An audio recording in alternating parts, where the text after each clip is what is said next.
The bridge of the Vanguard was quiet except for the gentle hum of the ship's engines. Captain Daniel Morris sat in his command chair, reviewing survey reports from the past 3 weeks. His crew had been charting this sector of space for almost 2 months now, and they were looking forward to returning home soon. The work was important but boring. Nobody expected anything exciting to happen out here in the empty darkness between stars. Lisa Grant was the one who broke the silence. She worked at the communication station, and her job was to monitor all the frequencies for any signals. Most days she heard nothing but static and the occasional automated beacon, but today was different. She adjusted her headset and frowned at her screen, then turned to face the captain with concern in her eyes. "Captain, I'm picking up something strange. It's faint, but it's definitely a distress signal." Daniel sat up straight in his chair. Distress signals were rare this far from the major shipping lanes. He stood and walked over to Lisa's station, leaning over her shoulder to look at the readings. The signal was weak and breaking up, but it was definitely there. The computer was trying to translate it using the universal language protocols that most spacefaring species had agreed to use. "Can you clean it up?" Daniel asked. Lisa worked her controls, applying filters and boosting the signal strength.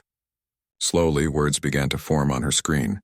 What they read made everyone on the bridge go silent. The message was from the Volari, a species known throughout the galaxy for their peaceful nature and beautiful artwork. They were calling for help. Their colony on a planet called Theta 7 was under attack. Greg Palmer, who handled navigation, pulled up information about the Volari on his screen. They were herbivores who had never fought a war in their entire history. They had no military, no weapons, nothing to defend themselves with. They traded art and music with other species and bothered nobody. The idea that someone would attack them seemed wrong in every possible way. "Who's attacking them?" Daniel asked. Lisa enhanced the signal further and more details came through. The attackers were the Krathons, a species that humans had heard about but never encountered. The Krathons were predators who believed in taking what they wanted by force. They had been expanding their territory for years, and apparently the Volari colony was in their way. The distress call said that Krathon warships were in orbit, bombing the cities below. Thousands were already dead. Amy Torres, the chief engineer, spoke up from her station. "Captain, how far away are they?" Greg ran the calculations quickly. 3 days at maximum speed, sir. But we need to be realistic here. We're a science vessel. We have some defensive weapons, but nothing that could fight off a warship. If there are Krathon military ships there, we wouldn't stand a chance. Daniel stared at the screen showing the distress signal. Every few seconds it updated with new information. The Volari were trying to evacuate, but their ships were being hunted down. Children were dying, families were being torn apart, and they were begging anyone who could hear them to please help. "We have to do something," Lisa said quietly. "What can we do?" Greg asked, though his voice showed he wanted to help too. "We're one ship with light weapons. We'd be throwing our lives away." Daniel understood what Greg was saying. It was the logical thing to think. But something else was pushing at his mind. Something deeper than logic. He thought about Earth, about humanity's long and violent history. Humans came from a planet that had tried to kill them in every way possible. Ice ages, predators, diseases, natural disasters. Humanity survived by fighting back, by refusing to give up, and by protecting each other when things got bad. The Volari had no such history. They came from a gentle world where food was abundant and predators were rare. They never needed to learn how to fight because they never had to fight. Now they were facing an enemy they couldn't understand and they were dying because of it. Amy spoke again. "We could send the distress call back to Earth Command. Let them know what's happening. Maybe they can send help." "Do it," Daniel ordered. "Broadcast everything we're receiving. Make sure Earth knows what's going on here." As Amy began transmitting the message, Daniel made a decision. He knew it might be the last decision he ever made, but he also knew it was the right one. He had joined the Earth Defense Force because he wanted to explore the stars, but also because he believed humanity had a responsibility to be better than they had been in the past. For too long, humans had fought each other. Maybe now they could fight for something that mattered. "Greg, plot a course to Theta 7. Maximum speed." "Sir, are you sure about this?" Daniel turned to look at his crew. All of them were watching him, waiting to see what he would say. They were scared. He could see it in their faces. But he could also see something else. They wanted to help. They wanted to make a difference. That was why they had all joined up, why they spent months away from home traveling through empty space, because deep down they believed that what they did mattered. I'm sure, we might not be able to win a fight, but we can buy time. If we can get there and delay the Krathons even a little bit, maybe the Volari can evacuate more people. Maybe Earth can send real help, and maybe, just maybe, we can show those predators that someone is willing to stand up to them. Lisa began broadcasting on all human communication frequencies, not just the military ones. She transmitted the Volari distress call and added a message of their own. She told everyone who could hear them what was happening. She told them that the Vanguard was going to help, but they needed support. She asked any human ship in range to come if they could. "Message sent, Captain," Lisa reported. "I'm broadcasting it on repeat." "Good. All hands, this is the captain speaking. We are proceeding to the Theta 7 colony to render assistance to the Volari people who are under attack. I won't lie to you. This is dangerous. We might not make it back. Anyone who wants to leave can take a shuttle to the nearest station. I'll make sure there's no record of it, no questions asked. But for those who stay, I promise you this. We're going to make a difference. We're going to show the galaxy what humans stand for." He waited, but nobody moved toward the shuttle bay. His crew stayed at their stations, and he felt a surge of pride. These were good people. They were about to do something incredibly stupid and incredibly brave, and they were doing it because it was right.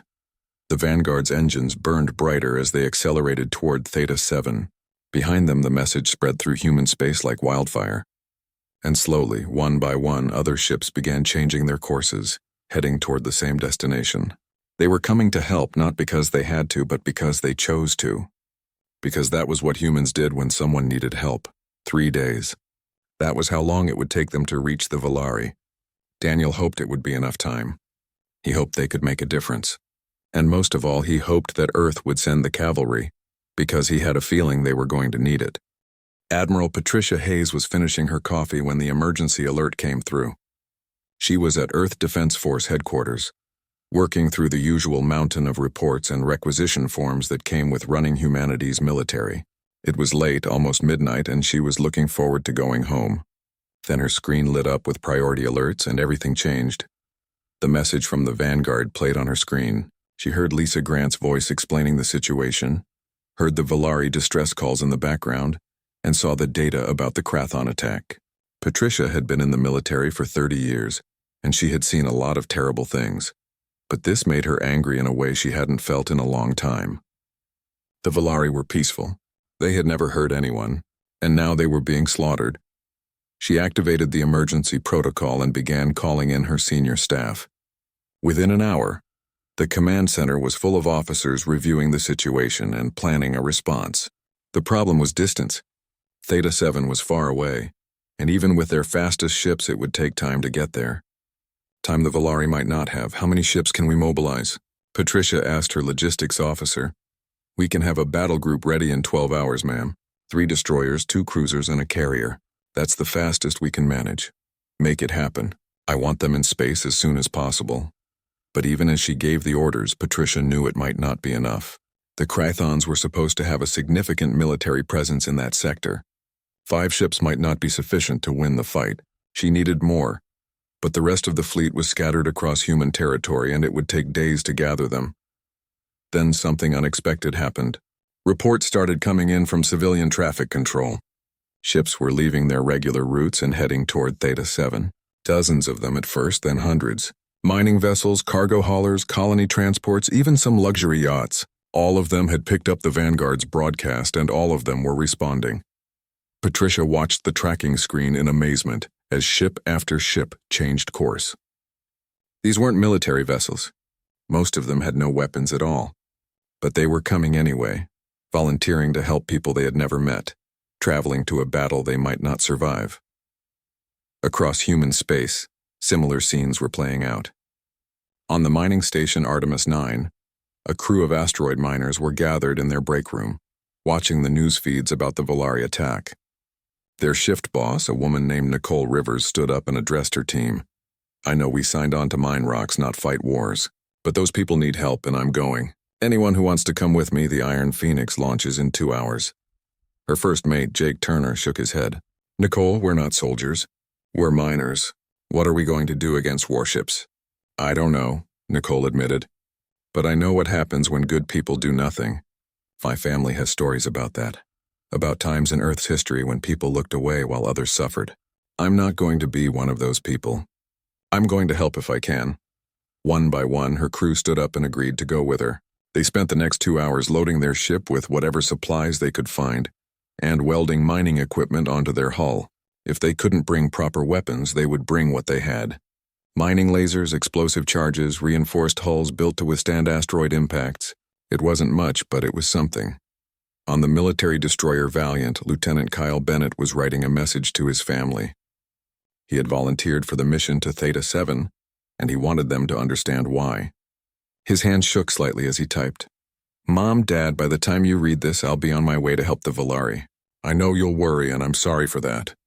But I need to do this. You raised me to stand up for people who can't stand up for themselves. You taught me that strength means nothing if you don't use it to protect others. The Volari are dying and we can help them. Maybe we'll win, maybe we won't, but at least we'll have tried. At least we'll have shown that humanity can be better than we used to be. I love you both. I'll come home if I can. He sent the message and joined his crew in preparing the ship for battle. All around him, other sailors were doing the same thing. Loading missiles, checking systems, running combat drills. Everyone knew this would be dangerous, but nobody was backing down. Meanwhile, in the Krathon Dominion, War Coordinator Thexral was receiving reports about the human response. He studied the data with interest. Humans were new to galactic affairs, barely a century since they had developed faster-than-light travel. They had a small military, and no significant combat experience against other spacefaring species, and yet they were mobilizing to defend the Volari. Thexral found this amusing. The Krathons respected strength, and they saw diplomacy as weakness. In their view, the strong took what they wanted, and the weak suffered. That was the natural order. The humans apparently thought they could challenge that order, and Thexral decided to teach them a lesson. He sent orders to Theta 7, commanding his fleet there to remain in position and prepare for the human arrival. He also dispatched reinforcements. If the humans wanted a fight, he would give them one they would never forget. When this was over, humanity would understand their place in the galaxy, and other species would think twice before interfering with Krathon business. What Thexral didn't understand was that humans didn't think about war the way other species did. For most civilizations, war was a calculation. You weighed the potential gains against the probable losses, and if the numbers didn't work out, you didn't fight. It was logical, efficient, and predictable. Humans were different. They came from a world where logic didn't always apply, where survival sometimes meant doing impossible things. They had climbed to the top of Earth's food chain not because they were the strongest or the fastest, but because they refused to give up. Because they worked together. Because when one of them was in danger, others would risk everything to help. The Volari distress call had triggered something deep in human psychology. It wasn't just about strategy or politics. It was personal. Every human who heard those calls imagined themselves in that situation, imagined their families under attack, imagined their children crying out for help that never came. And they decided, individually and collectively, that they would be the help that came. Back at Earth Defense Force headquarters, Patricia Hayes watched her screen as the fleet assembled. The military vessels were ready, but what caught her attention was the civilian response. Over 300 civilian ships had volunteered to join the mission. 300 captains and their crews, willing to risk everything for strangers. She opened a communication channel to all the ships gathering at the rally point. Her face appeared on screens across the fleet, military and civilian alike. She chose her words carefully. To all ships preparing to depart for Theta 7, I'm Admiral Patricia Hayes and I command this fleet. I want you to understand what we're facing. The Krathons are experienced warriors with advanced weapons. Many of us may not return from this mission. If anyone wants to reconsider, now is the time. There will be no shame in it. She paused, waiting. Not a single ship broke formation. Not one captain changed their mind. Patricia felt something she rarely experienced anymore. Hope. Then let's go save some lives. All ships prepare for jump to faster-than-light speed. Destination Theta 7. We're going to show the Krathons what happens when they mess with people under Earth's protection. The fleet entered FTL travel, 300 ships strong. carrying thousands of men and women who had decided that some things were worth fighting for. Behind them, Earth waited anxiously for news. Ahead of them, the vanguard was already engaging the enemy, buying time with courage and desperation. And on Theta 7, the Valari huddled in shelters, praying that help would arrive before it was too late. The galaxy was about to learn what humans meant when they said they would protect the innocent, and the Krathons were about to discover why you should never threaten someone under the protection of a species from a death world. The vanguard dropped out of faster-than-light travel at the edge of the Theta 7 system, and what Daniel Morris saw made his blood run cold. 12 Krathon warships hung in orbit around the planet, their weapons firing down at the surface. Even from this distance, he could see the explosions blooming across the continents below. Cities were burning. Millions of Valari were dying. "Sensors, what are we looking at?" Daniel asked, forcing his voice to stay calm. Marcus Webb, the science officer, worked his controls frantically. 12 warships, Captain. 4 cruisers, 6 destroyers, and 2 battleships. They're systematically targeting population centers. I'm also picking up debris from Valari evacuation ships. At least 30 of them have been destroyed. Daniel felt sick. The Valari were trying to flee, and the Krathons were hunting them down like animals. He looked at his own ship's status. The Vanguard had light weapons designed for defending against pirates and clearing space debris. Against even one Krathon warship, they would lose badly. Against 12, they had no chance at all. "Captain, what are your orders?" Greg Palmer asked from the navigation station. Daniel knew what the smart choice was. They should stay hidden, observe the situation, and wait for the fleet to arrive. That was the logical, tactical decision. It was also the cowardly one, and Daniel had not come all this way to hide while innocents died. Lisa broadcast on all frequencies. "Tell the Krathons that this is the Earthship Vanguard, and we are the advance force of a massive human fleet arriving soon. Tell them to stand down immediately or face the consequences." "Sir, that's a bluff," Greg said quietly. "We're alone. They don't know that. Marcus, I need you to launch every probe and sensor drone we have. Program them with false transponder signals to make it look like we have more ships with us." Marcus understood immediately and began programming the drones. Within minutes, dozens of small objects were launching from the Vanguard, each one broadcasting signals that might fool the Krathon sensors into thinking they were additional ships. Lisa sent the warning message, and for a moment, the Krathon ships actually stopped firing at the planet. Daniel felt a surge of hope. Maybe the bluff would work. Maybe they would retreat. But then the enemy ships began turning toward the Vanguard, and he knew the hope was misplaced. "Captain, they're scanning us," Marcus reported. "They've figured out we're alone." One of the Krathon cruisers opened fire, and the space where the Vanguard had been exploded with energy. But the ship wasn't there anymore. Greg had already executed an evasive maneuver, sliding them sideways and down at full thrust. Alarms blared as the ship's systems strained under the acceleration. "They're coming after us," Greg said, sweat on his forehead as he piloted the ship through another barrage of fire. Daniel made a decision that would be studied in military academies for years to come. "Marcus, can we do microjumps with our FTL drive?" The science officer looked confused. "Microjumps? Sir, the drive is designed for jumps of several light years, not short distances. The calculations would be incredibly complex, and the stress on the system could tear us apart." "But can we do it?" Marcus thought for a moment. "Theoretically, yes. We could jump a few thousand kilometers at a time instead of light years. But we'd need to recalculate the jump every time, and the drive would overheat quickly." "Amy, can engineering handle it?" Daniel asked. The chief engineer's voice came through the comm system from deep in the ship. "I can keep it running for maybe a dozen jumps before the drive melts down. Maybe more if we get lucky." "Then that's what we'll do." Greg Marcus worked together. "We're going to jump in, hit them, and jump out before they can target us effectively. Our goal is to buy time and protect those evacuation ships." For the next 6 hours, the Vanguard fought a battle that should have been impossible. They would calculate a jump, appear behind a Krathon destroyer, fire their missiles at the engines, and vanish before return fire arrived. They jumped next to a cruiser, used their railgun to destroy a weapons array, and disappeared as the enemy scrambled to respond. The Krathons were confused and increasingly angry. This wasn't how space combat was supposed to work. Proper warfare involved formations, coordinated fire, and strategic positioning. These humans were fighting like cornered animals, appearing and vanishing randomly, taking insane risks for minimal tactical advantage. but those minimal tactical advantages were Valari lives. When a Krathon destroyer moved to intercept an evacuation ship full of Valari civilians, the Vanguard jumped between them and took the hit on their shields, giving the civilians time to escape.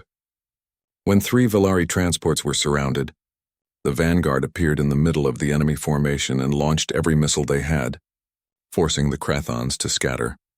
Lisa coordinated the evacuation, guiding Valari ships to safe jump points and warning them away from Krathon patrols. Marcus calculated jump coordinates while simultaneously analyzing enemy patterns and predicting their movements. Greg piloted the ship with incredible skill, squeezing every bit of performance from the engines. And Amy worked miracles in engineering, keeping the overheating FTL drive from exploding. Daniel stood on the bridge watching his crew perform beyond anything he thought possible. They were exhausted, running on adrenaline and determination. The ship was falling apart around them, but they were saving lives, and that made it all worthwhile. Jump 41 complete, Greg reported, his voice hoarse from shouting coordinates. Drive temperature is critical. How many more can we do? Daniel asked. Maybe 3 or 4. Amy responded from engineering.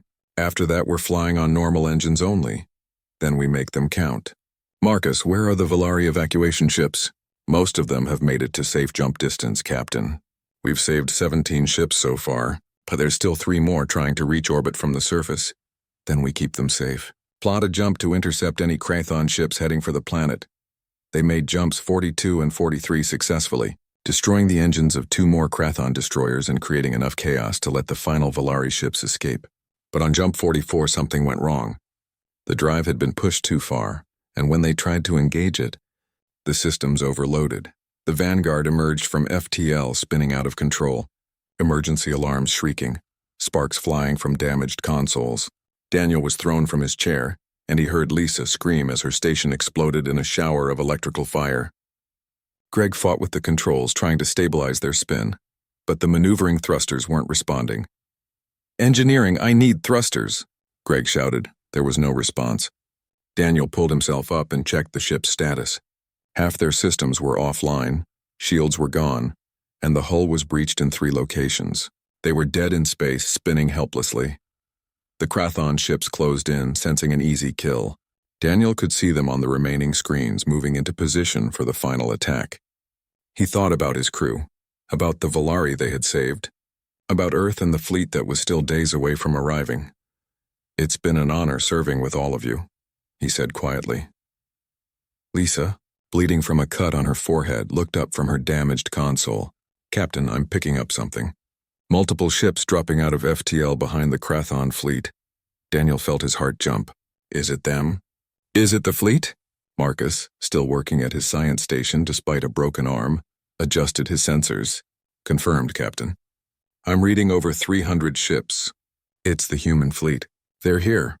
On the main screen, space suddenly filled with ships. Destroyers, cruisers, carriers, and hundreds of civilian vessels, all emerging from FTL in a massive wave. The Krathon fleet, which had been focused on destroying the Vanguard, suddenly found themselves facing an entire armada. Daniel watched as Admiral Hayes' face appeared on every screen, broadcasting to both the human fleet and the Krathons. Her voice was cold and angry.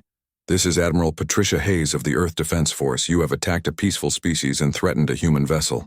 This ends now. All ships free engagement. Show them what happens when they threaten the innocent.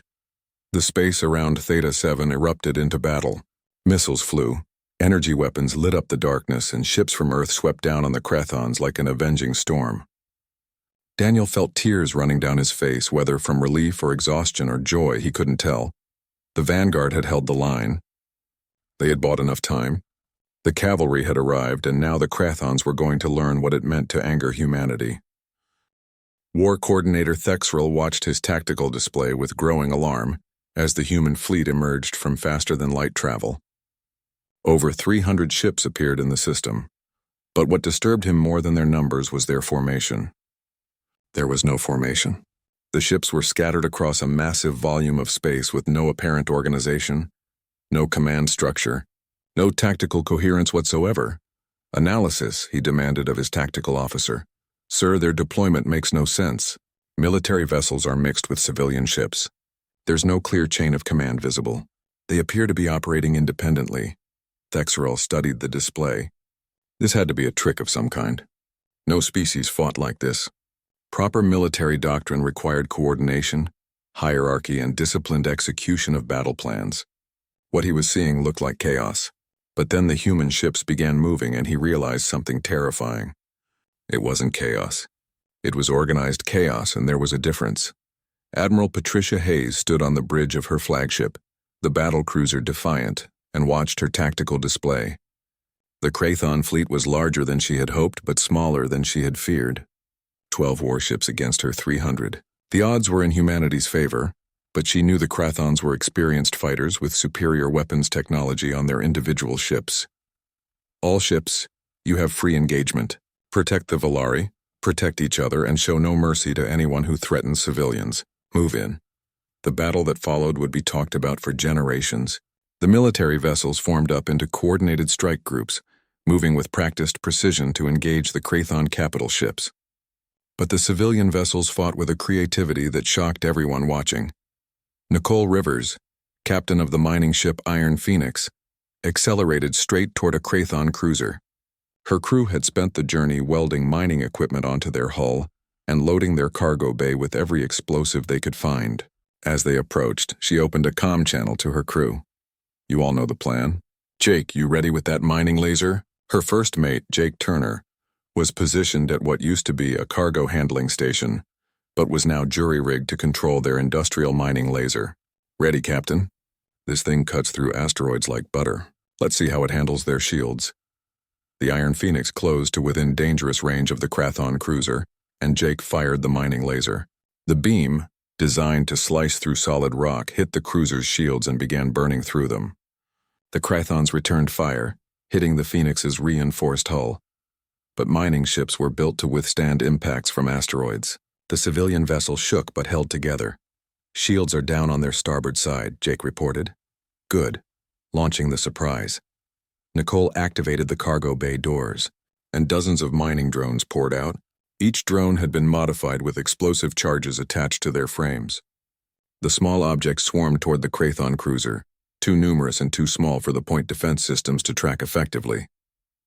They attached themselves to the hull, and then Nicole pressed the detonator. The explosions rippled across the cruiser's exposed sections, destroying sensor arrays, weapons emplacements, and communication equipment. The ship was still flying, but it was effectively blind and deaf. Nicole pulled the Iron Phoenix away and looked for another target. Lieutenant Kyle Bennett stood on the bridge of the destroyer Valiant and watched the battle unfold around him. His captain had assigned them to a strike group tasked with taking down one of the Krathon battleships, the largest vessel in the enemy fleet. 5 human destroyers were coordinating their attack, timing their missile launches to overwhelm the battleship's defenses. All ships, synchronized launch in 3, 2, 1, mark. Missiles streaked from all 5 destroyers simultaneously, converging on the battleship from multiple angles. The Krathon point defense systems destroyed many of them, but enough got through to impact the shields. The battleship shuddered but held position, returning fire with massive plasma cannons that lit up the darkness. One of the human destroyers, the Swift, took a direct hit and exploded in a ball of fire. Kyle felt sick watching it happen, knowing that over 100 sailors had just died, but the attack had weakened the battleship's shields and now the civilian ships moved in. A cargo hauler called the New Horizon accelerated toward the battleship, and Kyle realized what they were planning. Captain, that civilian ship is on a collision course. But before the New Horizon could complete its suicide run, Krathon fire cut the ship in half. Kyle watched helplessly as both sections tumbled away. Their crew lost. The sacrifice wasn't in vain, though. While the Krathons were focused on the cargo hauler, the military destroyers launched another coordinated strike, and this time the missiles penetrated the shields and impacted the hull. The battleship was damaged but still dangerous. Kyle's captain made a decision. Boarding teams prepare for insertion. We're taking that ship the hard way. Human Marines trained for zero-gravity combat launched toward the crippled battleship in armored pods. They punched through the weakened hull and fought their way inside, moving through the ship's corridors in the darkness. The Krathons were bigger and stronger than humans, but they weren't used to fighting in damaged ships with failing life support. The Marines reached the engineering section and sabotaged the reactor. Kyle watched from the Valiant as the Krathon battleship's reactor exploded, tearing the massive vessel apart from the inside. The explosion lit up the battle space like a second sun, and he felt a grim satisfaction. The Marines had done their job, even though many of them would never leave that ship alive. Across the battlefield, similar scenes played out. A mining vessel called the Deep Core, with its crew of 15 miners, flew straight at a Krathon cruiser and fired its industrial cutting laser at point-blank range. When the cruiser's shields collapsed, the Deep Core's captain, a man named Tony Parker, rammed their reinforced mining prow directly into the enemy bridge. Both ships were destroyed in the collision, but the cruiser's command crew was killed, leaving the rest of the ship helpless. Human fighters swarmed over it, taking out its weapons and engines until it was just a floating wreck. Admiral Hayes watched from the Defiant as her fleet slowly overwhelmed the Krathons. But the cost was high. The Swift was gone. The New Horizon was destroyed. The Deep Core had sacrificed itself.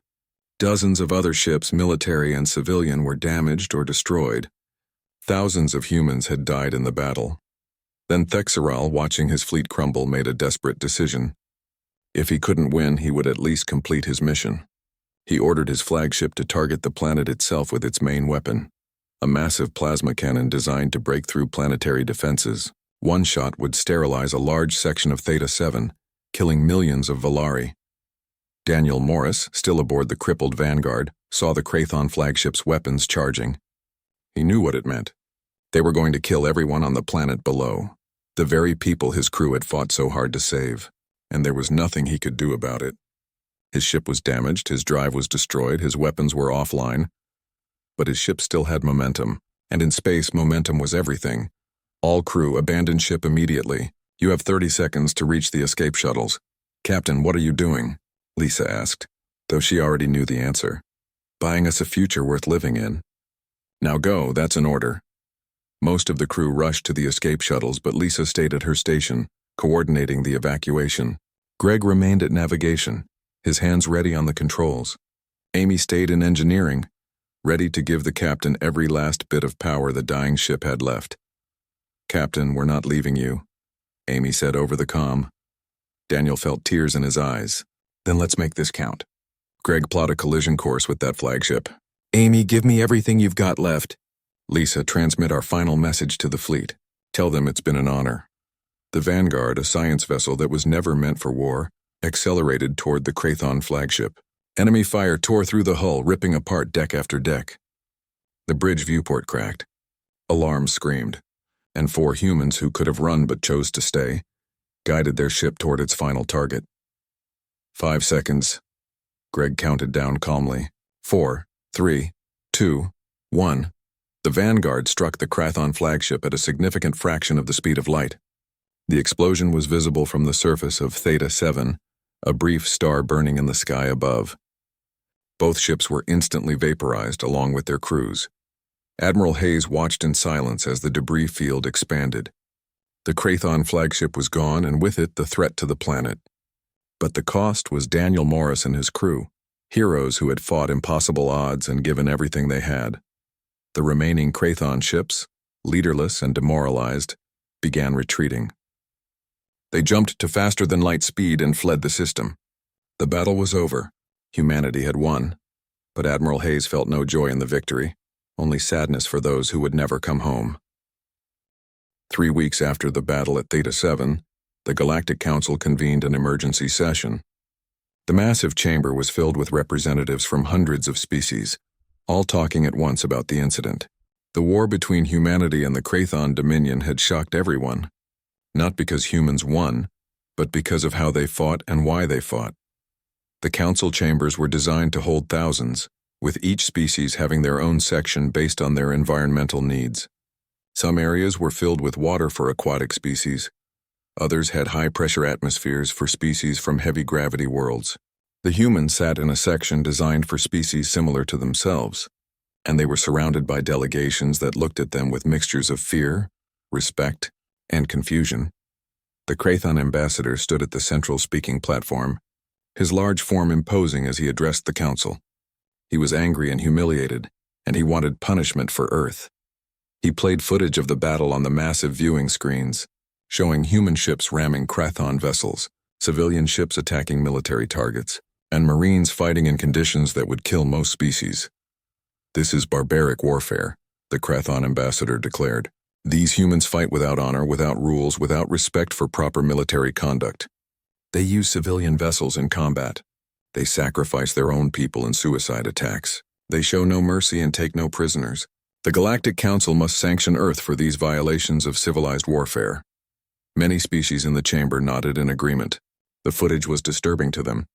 Most civilized species fought wars with careful calculations, limited objectives, and clear rules of engagement. The idea of civilian ships voluntarily entering combat zones, of crews deliberately ramming their vessels into enemy ships, of fighting to the death rather than surrendering, all of this seemed alien and frightening. The human ambassador, a woman named Victoria Lane, waited patiently for her turn to speak. She had been a diplomat for 20 years, and she knew how to handle these situations. But before she could respond, another voice requested permission to address the council. It was Solix, the Valari elder who represented his species. He was old, his fur graying, and he moved slowly to the speaking platform. The chamber fell silent as he approached. Everyone knew that the Valari had suffered terribly in the attack, losing tens of thousands of their people. They expected him to speak about his people's pain and suffering. Instead, Solix spoke about the humans. "I stand before you today because of humanity," he began, his voice soft but clear in the chamber's acoustics. "My species exists today because humans chose to help us. Not because they had to, not because we could offer them anything in return, but simply because we needed help and they were able to give it." He activated the viewing screens and showed footage from a different perspective. It was from a Valari evacuation ship, recorded during the battle. The screen showed a Krathon destroyer closing in on the helpless transport, weapons charging. Then the Vanguard appeared between them, taking the hit on their own shields, buying time for the Valari to escape. Captain Daniel Morris and his crew fought for 6 hours against an entire fleet, Solix continued. Their ship was designed for scientific research, not combat. They had every reason to run, to hide, to wait for their military to arrive. But they stayed, and they fought because my people needed help. He showed more footage, this time of civilian ships entering the battle. The mining vessel that used its industrial laser to blind a Krathon cruiser. The cargo hauler that sacrificed itself trying to protect others. The hundreds of ordinary people who volunteered to risk their lives for strangers. "The Krathon ambassador calls this barbaric," Solix said. "He says humans fight without honor. But I ask you, what is honor? Is it following rules and protocols while innocent people die? Is it standing aside because helping might be inconvenient or dangerous? Or is honor standing up for those who cannot stand up for themselves, even when the cost is high?" The chamber was completely silent now. Every delegate was watching Solix, listening to his words. "I have spoken with many human survivors of the battle. I asked them why they came, why they risked everything for my species, for people they had never met. Do you know what they told me? They said they came because it was the right thing to do, because they couldn't live with themselves if they did nothing, because on their world, on Earth, survival meant protecting each other, helping each other, standing together against threats." Solix turned to look at the Krathon ambassador. "You call them barbaric because they fight fiercely, but they fight fiercely only to protect the innocent. They don't seek conquest. They don't want to dominate others. They simply refuse to let bullies win. And if that makes them barbaric, then I hope more species become barbaric like them." He returned to his seat and the chamber erupted in discussion. Many delegates were reconsidering their positions. The Valari had been on the edge of extinction, and humans had saved them. That meant something. Ambassador Victoria Lane stood and requested permission to address the council. When it was granted, she walked to the central platform with confidence. She knew that Earth's reputation hung in the balance, and she needed to make humanity's position clear. "The Galactic Council is right to question our methods," she began. "We are new to the larger galaxy, and we don't always follow the established conventions. But we come from a world that taught us hard lessons about survival, about loyalty, and about standing up to those who prey on the weak." She activated the screens again, but this time she showed images of Earth. Footage of ice ages, natural disasters, predators, diseases. She showed humanity's history of struggle and survival on a planet that constantly tried to kill them. "We call it a death world," Victoria explained. Most species in this chamber come from gentle worlds where food is abundant, predators are rare, and survival is relatively easy. Earth is not like that. Earth is a Class 12 death world where everything is trying to kill you. Ice ages that lasted thousands of years. Predators that hunted us. Diseases that wiped out entire populations. We survived because we learned to work together, to protect each other, and to never give up. She let that sink in for a moment before continuing. The Krathons saw the Valari as prey, because the Valari never developed weapons or military traditions. But they made a mistake. They assumed that because we are new to the galaxy, we would be easy targets. They forgot to ask where we come from. They forgot to ask what made us the way we are. Victoria's voice grew stronger. We will not apologize for saving the Valari. We will not apologize for fighting to protect innocent lives. And we will not stand by when species are threatened with extinction. To those who respect peace and protect the weak, Earth offers friendship and cooperation. But to those who would exterminate or enslave other species who believe that might makes right, we offer this warning. Earth is watching and we will respond. She paused, then delivered the statement that would become known as the Deathworld Doctrine. Earth recognizes the sovereignty of all peaceful species and will respect the laws of the Galactic Council. However, Earth also declares that any attempt to exterminate or enslave a sentient species will be considered an attack on all sapient life, and Earth will respond accordingly. We will not police the galaxy, but we will not ignore genocide. This is not a threat. This is a promise. The chamber was silent as Victoria returned to her seat. The delegates looked at each other, uncertain how to respond. Finally, the council chairperson called for a vote. Would the Galactic Council sanction Earth for its actions? Or would it recognize that humanity had acted in defense of innocent lives? The vote took hours. Many species were torn between their discomfort with human methods and their acknowledgement that the Valari had been saved. In the end, the motion to sanction Earth failed. Instead, the Council passed a different resolution. The Krathon Dominion would be placed under military observation and trade restrictions for their unprovoked attack on the Valari. And humanity would be invited to join the Galactic Council as full members, with a unique designation: Protectorate Guarantors. It was a role that had never existed before because no species had ever wanted the responsibility, but humans had proven they were willing to bear that burden. On Theta 7, reconstruction was underway. Human engineers worked alongside Valari survivors to rebuild the damaged cities. The relationship between the two species grew strong, built on shared trauma and mutual respect. Valari children played in reconstructed parks while human soldiers stood guard, making sure no threats could approach. A memorial was erected to honor those who died in the battle. The names of Captain Daniel Morris, Chief Engineer Amy Torres, Communications Officer Lisa Grant, Navigation Officer Greg Palmer, and every other human who fell defending Theta 7 were inscribed on a massive wall. The Valari wrote their own message beneath the names in their flowing script. When translated to human languages, it read, "They came from a world of death and brought us life. We will never forget." Back on Earth, the families of the fallen received medals and honors, but no amount of recognition could fill the emptiness left by their loss. Cal Bennett's parents held his medal and remembered their son's last message about standing up for those who needed help. Nicole Rivers's